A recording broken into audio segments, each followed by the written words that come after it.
Okay, so I'm here with Tim Doyle. Let's talk about your hand movements. I couldn't stop watching them when you talk. Have you been told that before?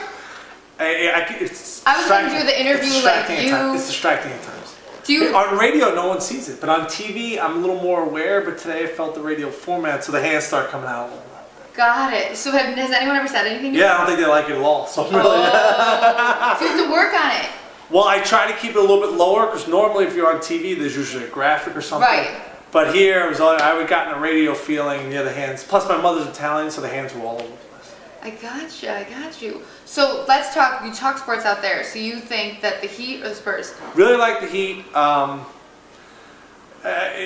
is just so good right now, and he's just playing at such a high level. And now you look at the series, it's 2-2. They have 2 more games in Miami. They'll win that series, maybe in 7.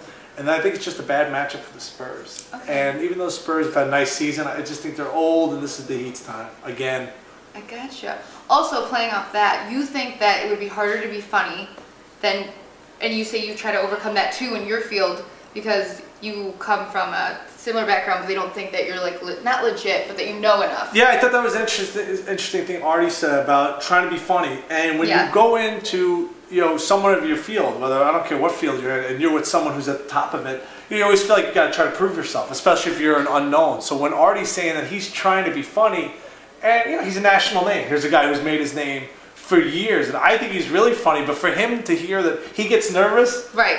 It really shows a human side to him because I've been in those positions, and I know John, because we're not big name guys. So when we're around guys who are in the Hall of Fame or everybody knows, we always try to prove yourself. So that was really a similarity. All right, well, great. Well, thank you for being with me. You got it. It was a lot of fun. You too.